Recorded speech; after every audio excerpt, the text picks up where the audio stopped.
too, so you might want to keep that up. All right, awesome.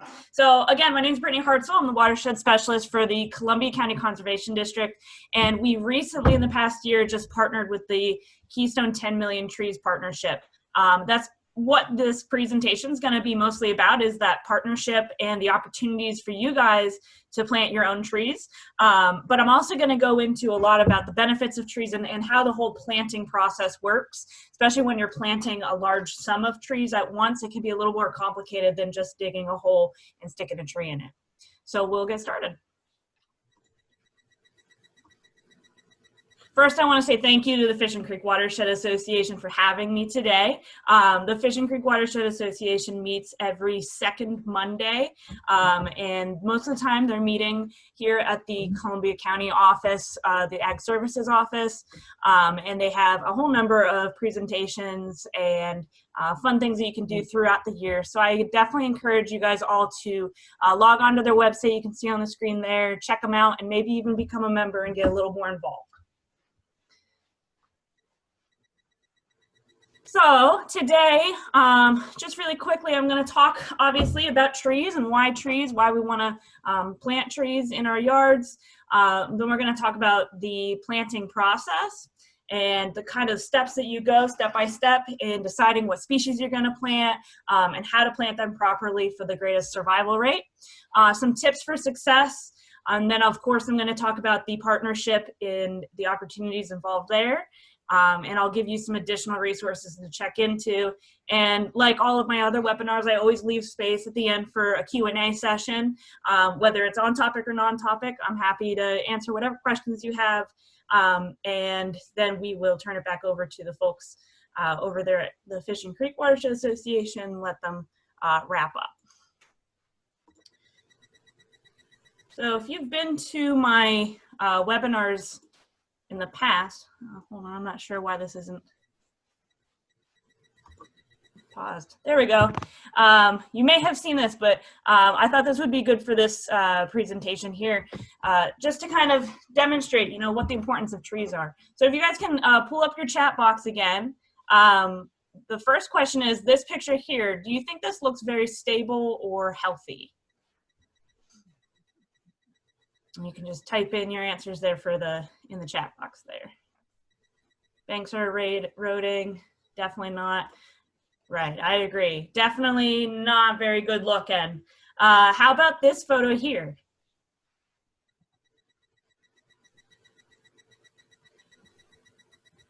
We have a little bit more vegetation here. Yep, still open to erosion. So we're getting a little closer to something we want to see. So how about this photo here on the bottom left?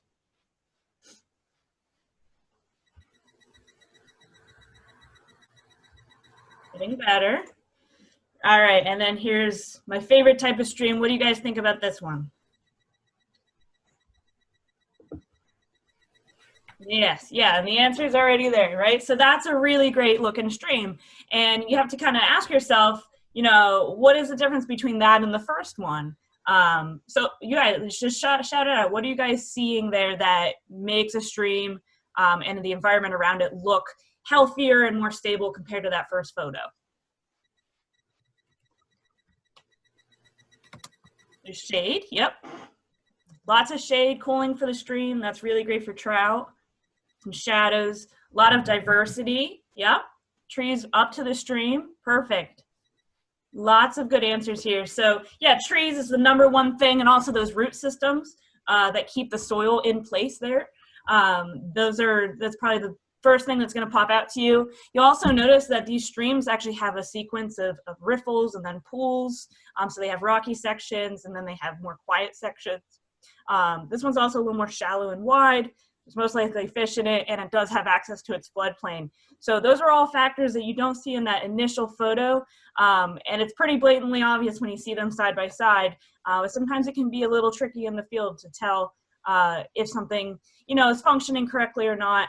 But unfortunately, in most cases, they don't look as nice as that bottom right photo. But our goal is to get them back there, or at least something similar. So that's what this program is all about. So why trees? There are just so many reasons why trees are very beneficial. I just threw up a whole bunch of them there on the screen for you guys to check out. Trees are just like a natural sponge, as we know.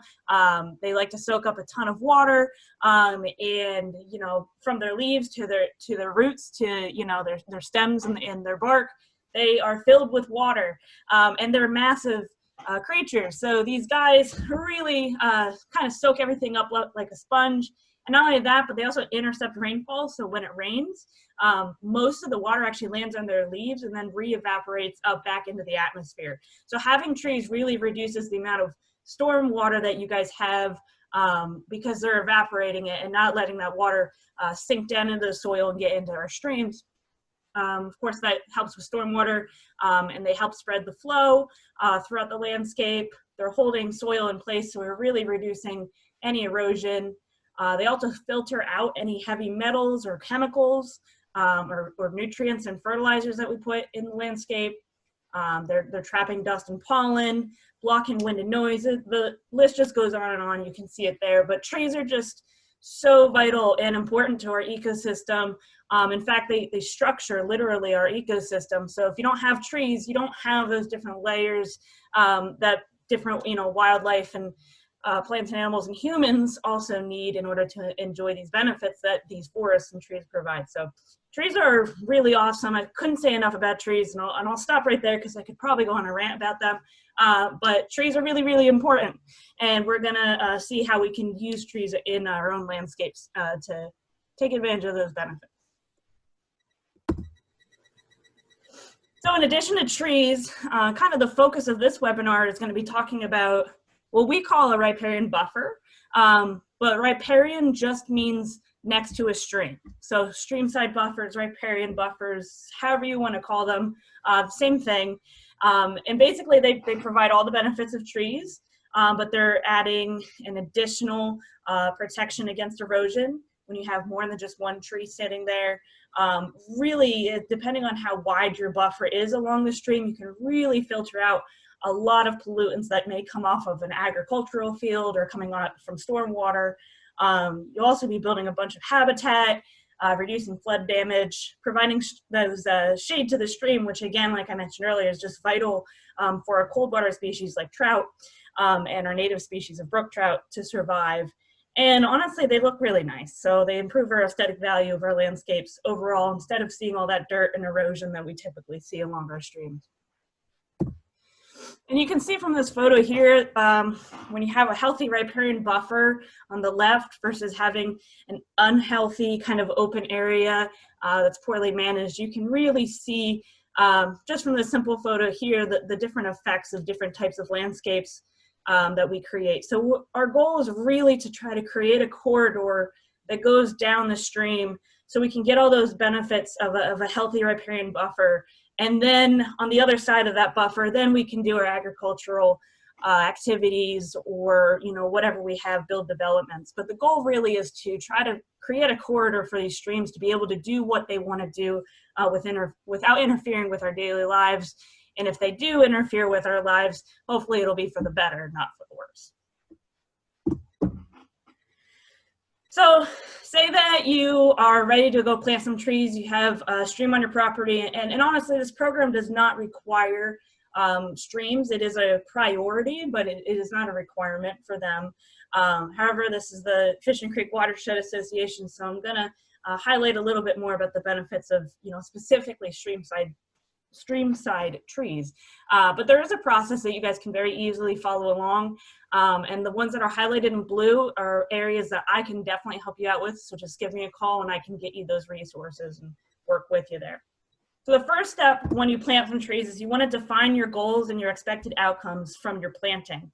So instead of just saying I want to plant trees because I know it's good for the environment, you can get a lot of other benefits from trees besides those, you know, reducing pollutants and those types of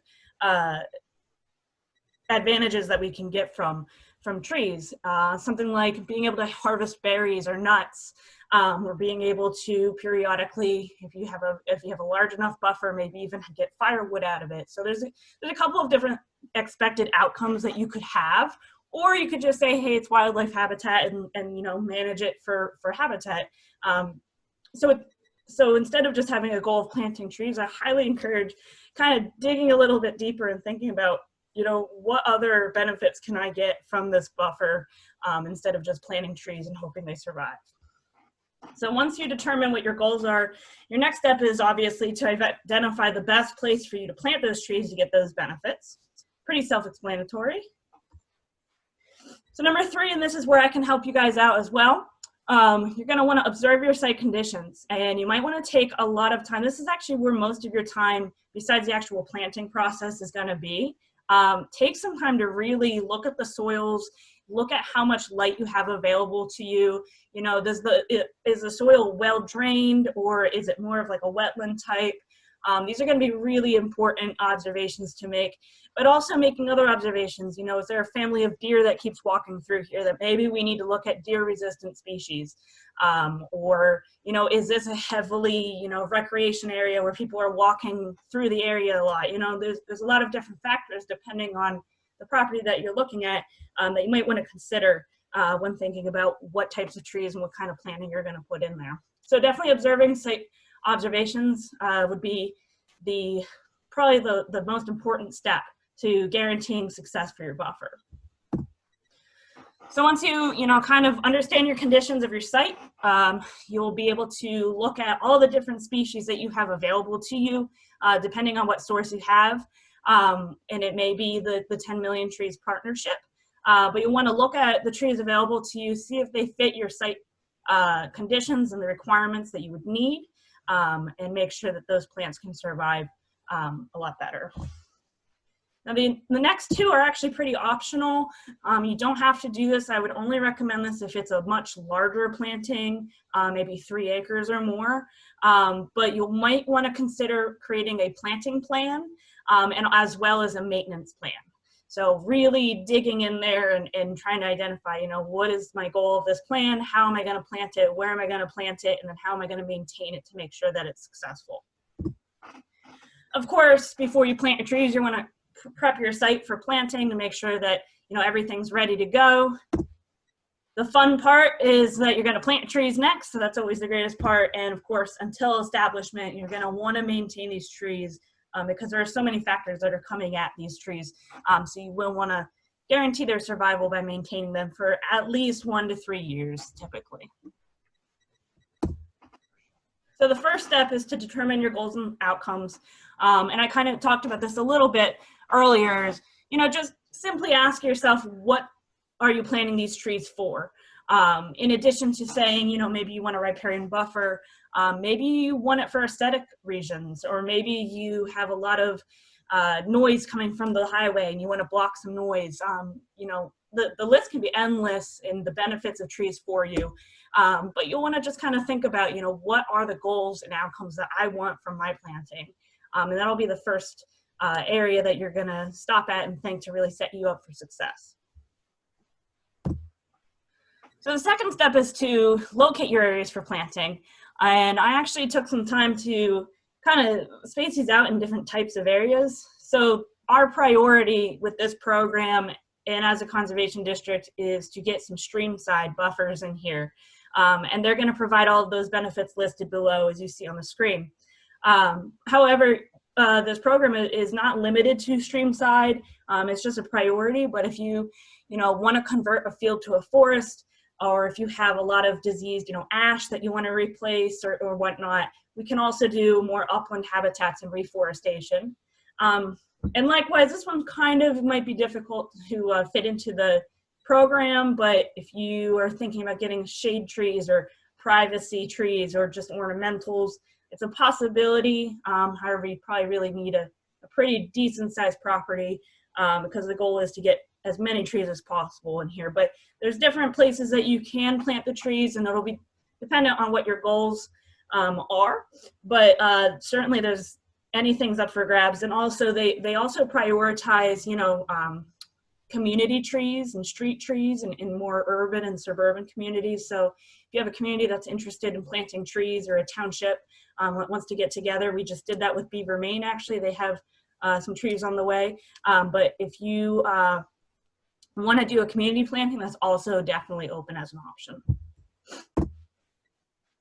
So here's just a couple of photos of some photos I found on the internet on Google, but these are ideal planting sites for us.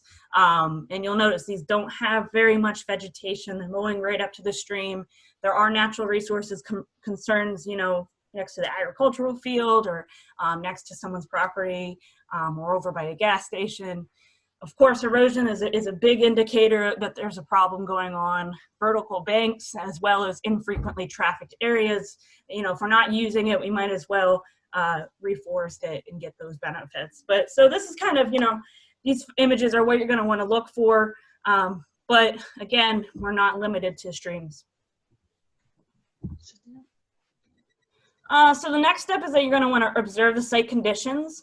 Obviously, the easiest way to do that is to actually just go out right in the field on the site and look at everything going on there. There are some additional tools you can use to try to get a better grasp on what's going on in your property. You can use satellite imagery. If you use Google Earth, there's a really cool feature that you can look at historic satellite imagery. So those two photos up at the top, actually all of these photos are the same stream stretch, so you can actually see how much that stream moved. That's just out here in Mifflinville, actually. We just put a buffer on that last year. So you can see historic imagery and try to get a feel for the stream and where it's going, where it's moving in the landscape. There's a bunch of other data out there, but there's also, down on the bottom photo, you see the USDA's Web Soil Survey is an excellent resource where you can look at a stream stretch or actually anywhere in the United States, and they will actually tell you exactly what types of soils are underneath there. And you can see in the map, they'll tell you exactly where those soils are. And that's really key and helpful in trying to determine what kind of species you want to plant. And I will provide links for these at the end. And the PDF and the recording of this webinar will be put up on the district's website. So if you do need to come back to this, don't worry about that. We'll get you set up. So when you are outside in the field looking at your site and trying to decide what types of trees you want to plant, the first step is to look at the conditions of the site. There are three main criteria that you want to go off of. So thinking about soil, what type of soil you have, and you can see that there's, you know, a little chart there that will actually show you and help you figure out what types of soils you have. And again, that's something the district can come out and help you with as well. You want to determine, you know, is your area more well drained and dry, or is it more mucky and wet, or somewhere in between? And of course, probably the easiest thing to find out is the light availability. You know, is there a canopy overhead? You know, does it get shaded throughout the day, or is it shaded all the time? Those are the three that are going to be the most important for you guys to pick up on for determining what species is best for that specific site. But there are actually a whole bunch of other observations you can make. And if you don't want to take the time for this, this is all right, but this is really going to help you really get yourself ready for success. If you look at the site and if there are any trees on site, I highly recommend trying to identify them because of the fact that if those trees still exist on the site, they are probably most likely to be successfully planted because they're already used to that soil. You know, that species is clearly resilient enough to be able to handle the environment that it's in if it's existing there already. So take a look at what species you have on site, and that alone might even just give you a list of what species to plant. But of course, we want to encourage diversity, so adding some extra species in there would be helpful, and maybe more similar, you know, species in their needs as well. Another thing that's pretty key here is to call 811 before you dig, really in any situation, but if there's any underground utilities that we're unaware of, you definitely don't want to go digging a hole and putting a bunch of roots on top of it. So just call 811 and they'll come out and they'll survey the site and let you know if there's anything underground to be concerned about. It is a Pennsylvania service. It's totally free of charge. So I highly recommend doing that. It's a great resource that we have. You also want to look at other environmental stressors that are within the environment. Like I mentioned, you know, deer browse, any development that's going on, the climate extremes that we've been seeing, etc. There's a whole bunch of stressors that we have on the environment, but take the time to kind of observe that and figure out, you know, down the line, once these trees are established, what is going to be, you know, emerging in the future that I'm going to have to be aware of or plan ahead for. One of those, for instance, is invasive species. which is a huge concern when it comes to especially planting trees. And I definitely encourage you guys to identify any invasive species on your sites and address those prior to planting.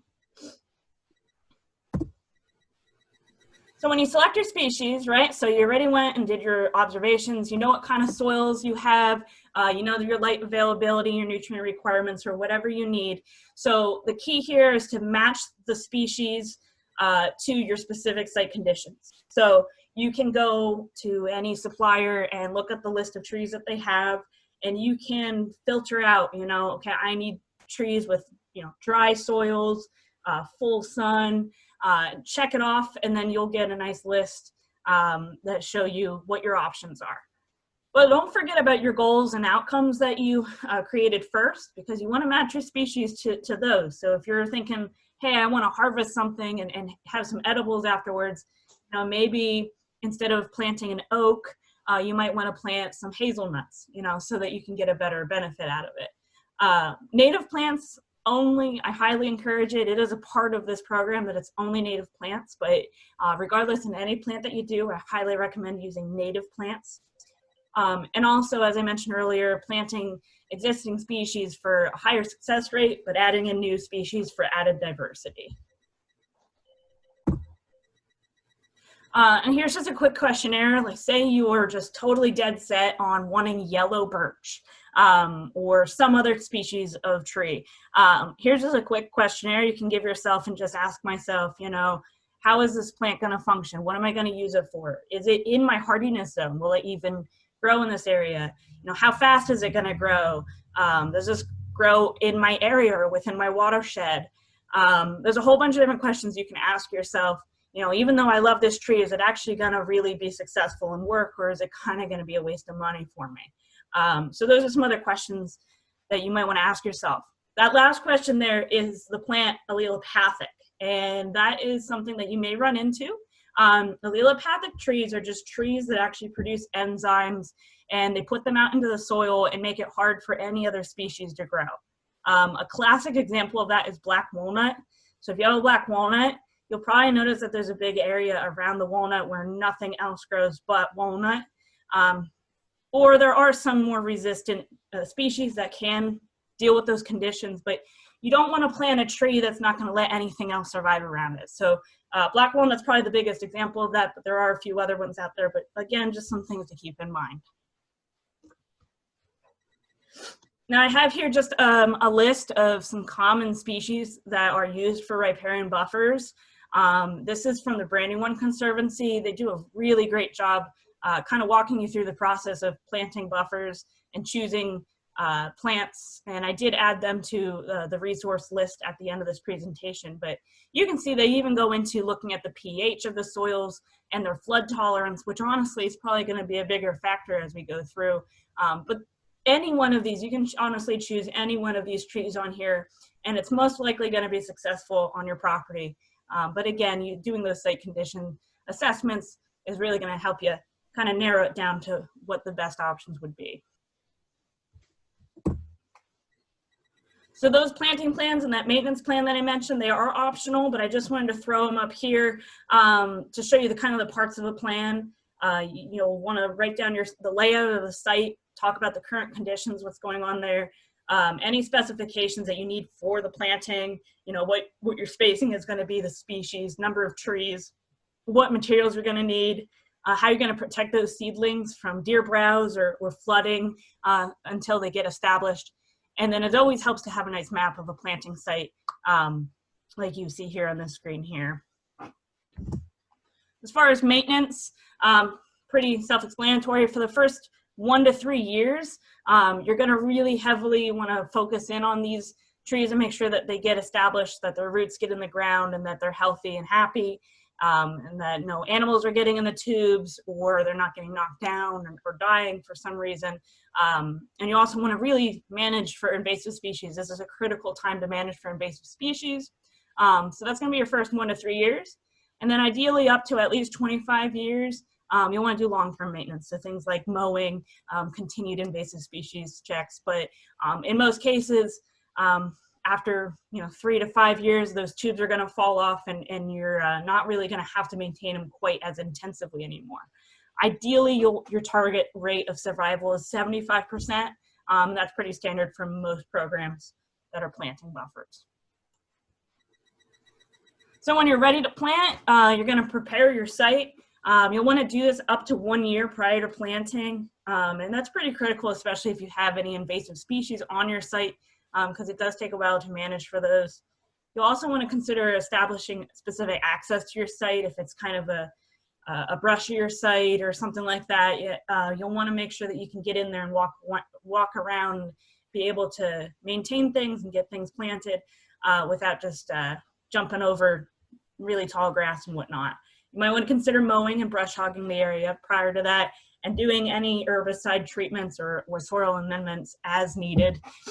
Certainly, if you don't need a soil amendment, I highly recommend not adding extra fertilizers in the soil. It would defeat the purpose. And like I mentioned, address any and all invasive species that are on site. That'll be critical for the survival of your buffer. So when you plant your trees, it's pretty simple process, but for the best success, always plant your trees about 2 to 5 times the diameter of your root ball. So pretty much 2 times is normally more than enough, but you'll want to plant it pretty shallow and wide. And in terms of depth, how deep you want to dig your hole, there's actually a section of a tree between the roots and the upper part of the tree above the soil line. It's called a root collar, and it's kind of a little sloped collar that you see is connecting the roots to the tree. That root collar, you want to be right at the surface, if not slightly above the surface, when you plant a tree. So if you take the distance from that root collar to the bottom of the roots, that's how deep you want your hole to be dug. And then you'll want to make sure you have sloping sides instead of vertical sides when you dig that hole. So when you place the tree in a hole, make sure it's standing perfectly straight up. You'll want to make sure your roots are buried under the soil, again, under that root collar. And that root collar is going to be right at ground level. It should be exposed and should be visible when you are done planting it. So you'll fill the hole in with soil, and as you're filling it in, tamp that down as you go. You don't want any air holes or pockets. You'll definitely want to make it a little more compact, probably more than you think, because these trees are pretty resilient. They'll be able to break up any of that soil. If you think that you need protection for your trees, you might want to consider staking and sheltering your trees. Not all situations would need that, especially if you're in a highly, flood prone area. I wouldn't really recommend it because those, the tubes classically kind of flow downstream and you lose them. But the trees a lot of times can be resilient. So there's some situations where you may not want that.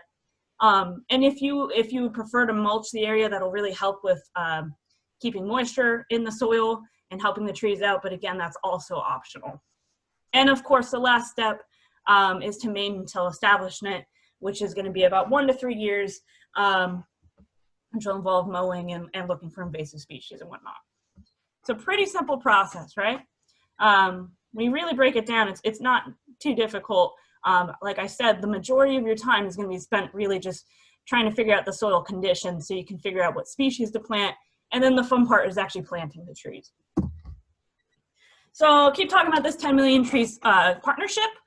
So we're going to go a little bit more in depth with this and what opportunity this gives you in your own community. So this is actually coordinated by the Chesapeake Bay Foundation, and it was kind of a reaction to Pennsylvania as a state. They have their initiatives to restore our streams and to try to mitigate against climate change and whatnot. So this is a partnership that was created by the Chesapeake Bay Foundation with the goal of planting 10 million trees by the year 2025. Their priority is to get streamside buffers, but they also work with urban and suburban plantings, and they provide for free plants, materials, and guidance. And in some cases, you can get volunteers if it's a large planting, but they really do a great job of taking care of you and making sure that your trees have a good survival rate. So why 10 million trees in particular? Like Linda mentioned earlier in the beginning of this, in Pennsylvania, we have a clean water blueprint, and it calls for 96,000 acres of new streamside forests by the year 2025. So if you calculate that out and consider a bunch of factors, that comes to about 10 million trees, and CBF took on that challenge. And hopefully if we can get that many trees planted by 2025, you can see it'll reduce 4.6 million pounds of nitrogen off of that are mostly coming from our agricultural fields. They'll also reduce 22.2 million pounds of sediment, which is absolutely huge and really great for our fish and aquatic creatures. And also 43,000 pounds of phosphorus will be reduced, which is going to be really great for the bay down below. And their motto is clean water grows on trees, and that can't be any more true.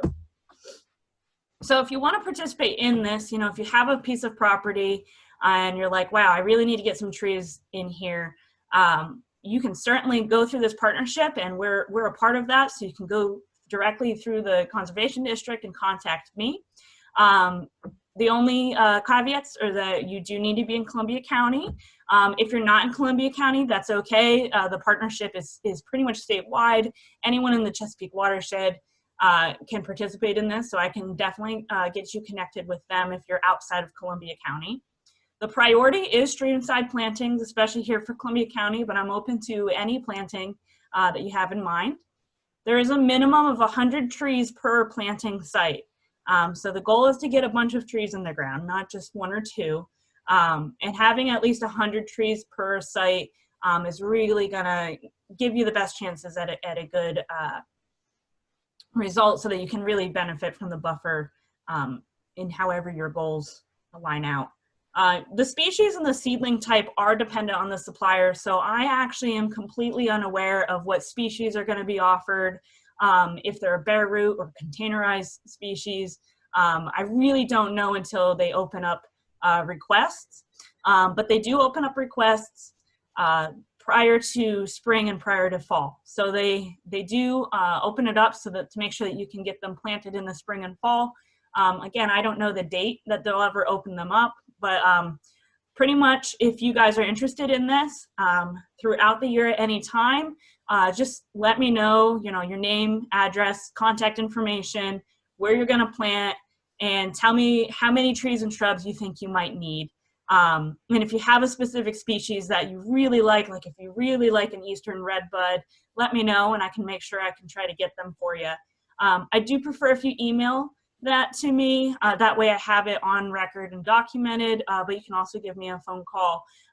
But like I said, anytime throughout the year, let me know if you're interested in trees, and depending when the next request round comes up, I will definitely put that request in, and so far they haven't denied any of my requests. So the more the merrier, so definitely spread the word out there. So I mentioned that here's some additional resources, a bunch of websites to check out, any tools you want to use are on there, and some really good reading materials and lists of species. And DCNR even has a list of native plant nurseries to buy from, so that's very helpful as well. And additionally, I highly recommend you guys to check out our other webinars that we do at the district. Just go to our website at columbiaccd.org/workshops, and you can watch past recordings of videos, and you can also download the PowerPoints or the PowerPoint PDF, so you can get all the information that we've presented in the past. And there's some really great information out there, in identifying invasive species we just did, or even looking at Pennsylvania native plants, really understanding the benefit of those for a riparian buffer. And also, if you're on our website, feel free to join our email list, and we'll let you know about future webinars and events. So with that, I'm going to open it up to any questions that you guys may have about the program or trees in general, or whatever is on your minds. I'm going to open it up and let me know what you guys are wondering.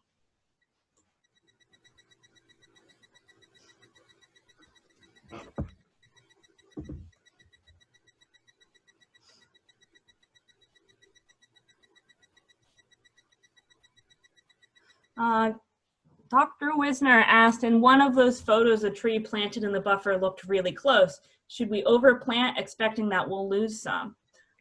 Typically the spacing is I know DCNR typically does a 20 by 20 spacing, but I've also seen other people do 10 by 10 spacing. I think it depends on, the site conditions, and also just, observing the spacing that your trees are in naturally. So looking at the trees outside of the riparian zone, or the ones that may be existing, figuring out, like how big are these trees getting? In general, if you look up at the canopy, the width of the canopy is going to be how wide the roots are underneath the soil. So that kind of gives you a good way to judge, how big are my existing trees, where should I plant and whatnot. I would not attempt to overplant on purpose. I would have a backup plan. If you have anyone that doesn't survive, I would have a backup plan to replace that one. But I wouldn't purposefully try to overplant, just because that's going to create a ton of competition, and you don't want to, use up all of your resources and nutrients and then not be able to replace that. So I would say try not to overplant, just try to use a general spacing, and have a backup plan if for any reason you did have some dead trees afterwards. Susan asked, which trees are recommended when a lot of deer are around? Actually, honestly, I don't know offhand, but there definitely are trees that are more deer resistant than others. And I know that there's a bunch of, perennial plants that are similar, but that is something that I need to learn a little bit more about. But I can definitely follow up with you on that, and I can actually add that to our resources list, because I think that would be a really good resource to check out. So thank you for that question. I'll definitely look into that more. And if you guys have any suggestions too, please, by all means, feel free to send them in the chat. I actually had a question. Thinking long-term, do you know if they are, I know we want Pennsylvania natives, but I know that Pennsylvania natives may not be comfortable as things get warmer and warmer. Mm-hmm. Do you know if they have any species that are sort of tolerant of warmer climates, things that would be sort of Pennsylvania, Virginia kind of natives, or? Yeah, so that's a great question. Actually, there's a really good resource. And again, I'm not sure if I put that on the list. I think I did put that on the list, but if not, I'll double check. There's a really great resource that was done, and they basically studied the survival rate of trees when we're considering climate change and what our future projections are supposed to be. There are definitely trees that we see today that we're not going to see in the future, and there's trees we're going to see more of. Some of them are native, and some of them are going to be more, southern type of trees. I think, like, I've read that currently most of our forests are oak hickory type forests, but oak is actually getting a lot of diseases, especially out west. They have sudden oak death, and then there's oak leaf wilt, or whatever it's called, and oaks are in trouble. I'm actually kind of afraid oaks might be the next ash tree. So that being said, I've read a lot over for a while now that oaks might be out of the question in the future, and we might have maple forests instead. So it might go from an oak hickory forest to a maple beech forest. So that being said, beech are also another one that are gonna kind of flourish a little bit better. Of course, we're losing all of our ashes, we're losing all of our hemlocks. There is a push to get our chestnuts back. So it depends a lot on not only those climate factors, but also the technologies that we use in trying to, revitalize a certain species and bring them back to our forests. Yes, there definitely is a list out there that tells you about what's more likely to survive in the future. I know there's a bunch of maples on there, but I can definitely make sure I add that in there to the PowerPoint slides so you can have those. Nancy asked, what is the cost to the landowner for the trees?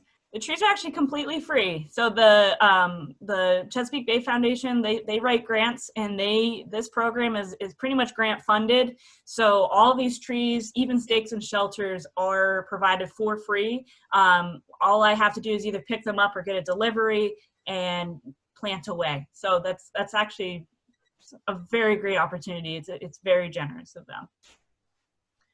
Jay had tornado damage last year, and he wants to know if they can plan to replace the existing woods. Yes, I'd love to help you out with that. I know there are some areas out there that definitely had a lot of damage and they lost a lot of trees. So that's a great example of something that could definitely use some reforestation going on in there. So yeah, definitely we can work with you on that. And if you know, like that's one of those sites where you might want to go out and look at what species are existing there. You know, because I assume the surrounding area also still has trees there. Yeah, definitely look at those site conditions and figure out what kind of trees are present currently and figuring out what might survive best out in that area. Am I going to send out the list to the participants?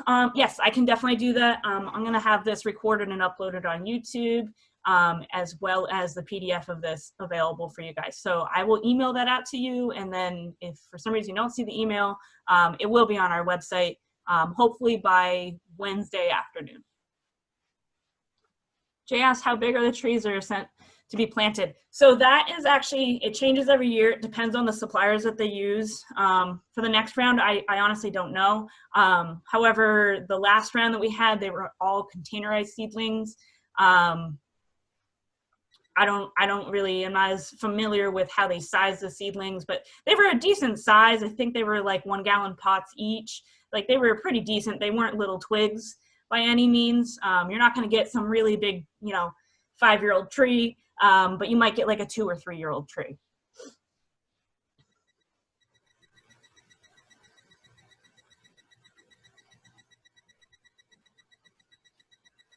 Okay, Jay, we'll set something up sometime. So does anyone else have any other questions about the program, trees in general, watershed stuff? I'm happy to chat.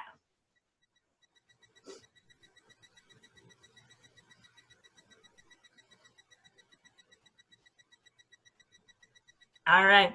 Well, I thank you guys so much for tuning in here. Hope you learned a couple things, and I hope some of you have some potential areas to plant some trees that we can work with you on. I'm going to just turn it over to Nancy and Linda if they want to say anything real quick, but that's all I have for tonight. So thank you. Thank you.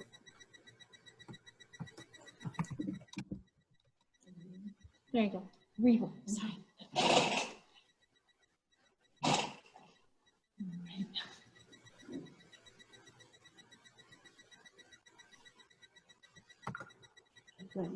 Thanks so much, Brittney. A lot of good information, and it sounds like just what our watershed area needs and also what the Chesapeake Bay needs. All we need are strong backs and a good plan and friends to get together with us and have a tree planting party. Well, lots of tree planting parties, but we've got time to do that. Yeah. Well, thank you so much, Brittney, for sharing the information about this and for getting the